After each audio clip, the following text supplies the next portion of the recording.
Здравствуйте, дорогие друзья! Да, мы с вами совершенно согласны. Мы не удержали этот бешеный темп и в 14:00 во вторник так и не появились на просторах всемирной сети.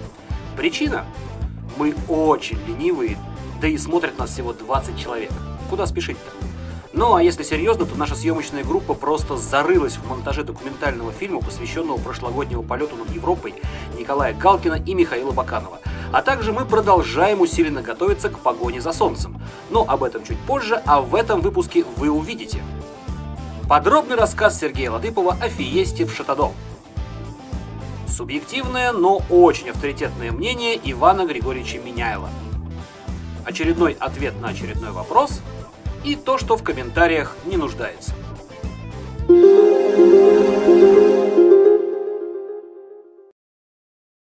Горя желанием разузнать все подробности о Фиесте в Шатадо, мы прыгнули в машину и отправились в Московскую область в гости в аэростатный научно-технический центр «Аэронац», где Сергей Латыпов поведал нам много интересного.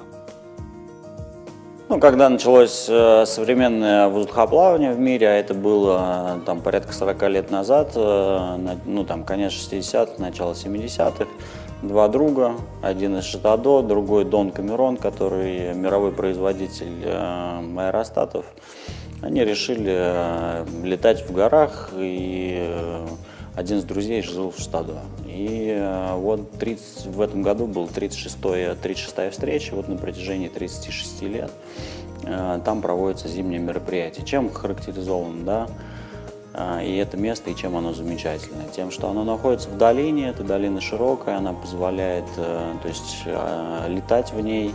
В течение дня ветер меняется на 180 градусов, значит, с утра с гор дует холодный ветер, дует в одну сторону, потом ровно в 12-12:30 ветер разворачивается на 180 градусов и начинает дуть на горы. То есть солнце прогревает большие хребты, которые начинают тянуть. Это позволяет, не надо никуда лететь, ты можешь спокойно лавировать в этой долине, и там достаточно дорог для того, чтобы для приземления. Для пилота там интересно с той точки зрения, что все, что ты хочешь, ты там можешь реализовать. Ты можешь найти поток в любую сторону, практически в любое время дня. Есть там какие-то тенденции, то есть, как любой полет в горах, у тебя есть солнечная сторона, есть теневая сторона.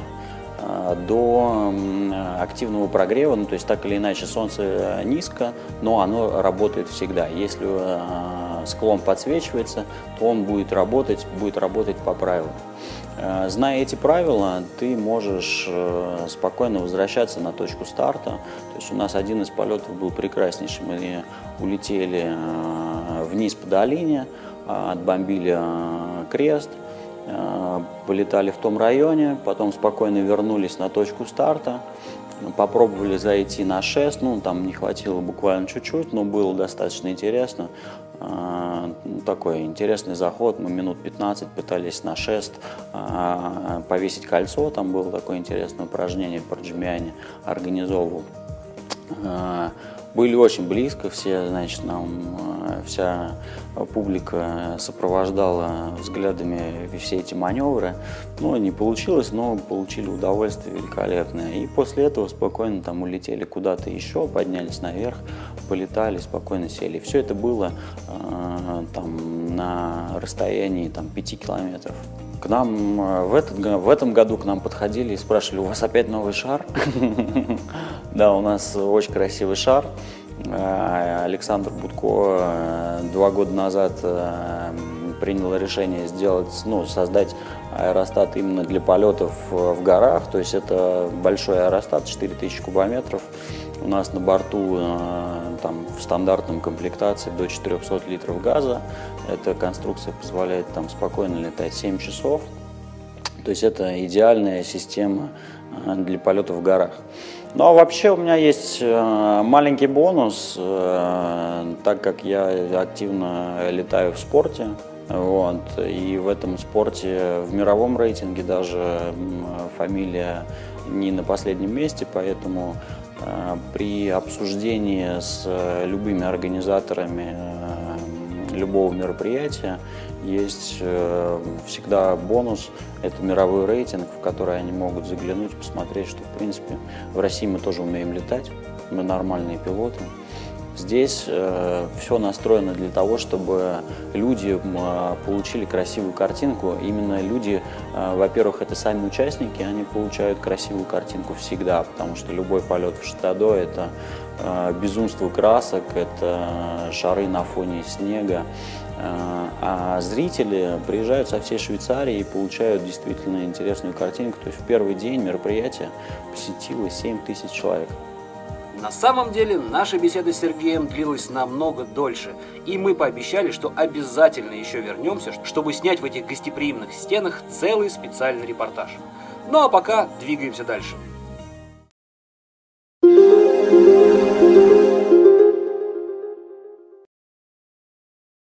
Для людей, что называется, в курсе, слова «обсервер» и «логер» не вызывают стандартного вопроса «что это?». Ну а для тех, кто не в теме, краткая справка. Обсервер – это человек из плоти и крови, официальное лицо на соревнованиях по воздухоплаванию, наблюдатель в корзине или на земле, тот, от кого вся информация стекается к судейству. Ну а логер – это вообще не человек, а высокоточный прибор, который фиксирует все параметры полета аэростата на соревнованиях. Заехав в гости в Федерацию воздухоплавания России, мы решили пристать к Ивану Меняйло с животрепещущим вопросом. Стоит ли, соблюдая традиции и создавая новые легенды, продолжать опираться на человеческий фактор в виде обсерверов? Или же все-таки пора семимильными шагами идти в будущее и пользоваться только логерами? И вот что ответил нам Иван Григорьевич. Вот, с точки зрения организаторов, особенно бизнесменов, наверное, все очень просто и однозначно, что прокормить 4 прибора не требует ничего, кроме чуть-чуть электроэнергии, а прокормить там несколько десятков людей стоит гораздо больше. А с точки зрения пилота, я, конечно, могу сказать, что удовольствие все же разное. Вот маленький черненький прибор, который мы используем в соревнованиях, и называется он логер. Места он занимает мало, не является там 5-м членом экипажа в автомобиле, но зато с ним не поговоришь в полете, он не посмотрит за другими участниками соревнований, помогает тебе обеспечить безопасность полета. Вот. Да и после полета не отметишь его удачное завершение. С человеком, в общем, интересней в этом смысле. Конечно, логеры, они позволили придумывать новые задания, и вариации этих заданий практически бесконечны. Вот в чем-то они упрощают и ускоряют процесс обработки результатов. Это плюс. А минус то, что эти задания, они и получили название виртуальные. И со стороны совершенно непонятно, что делает аэростат в полете, выполняя задания с логерами. То есть он как бы просто летит в воздухе и что-то делает. Об этом знает только пилот. И в лучшем случае другие пилоты, которые понимают, что делают их коллеги.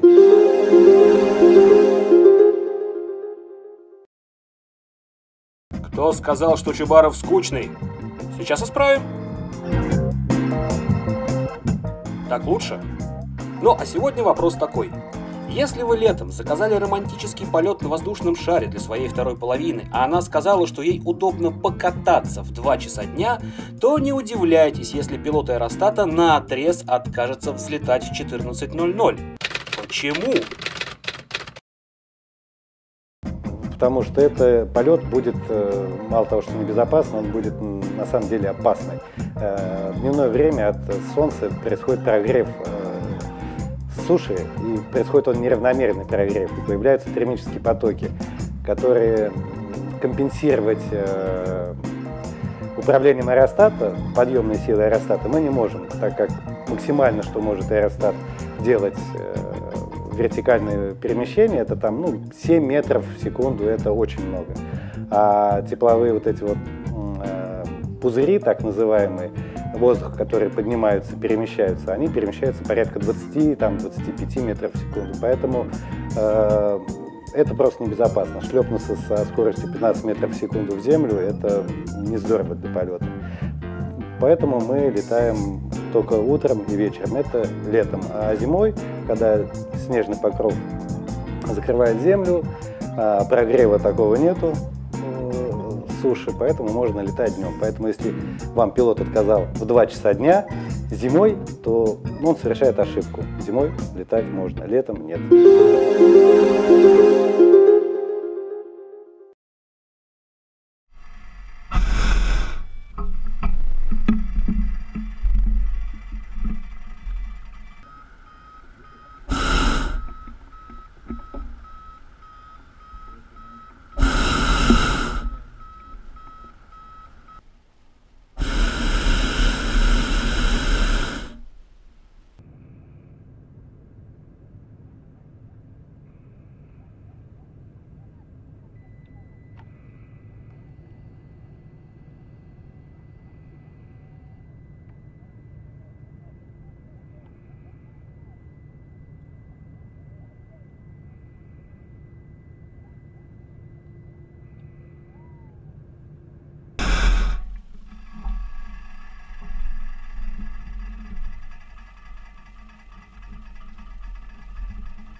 Покорители глубин. Таких не берут космонавты. А зря.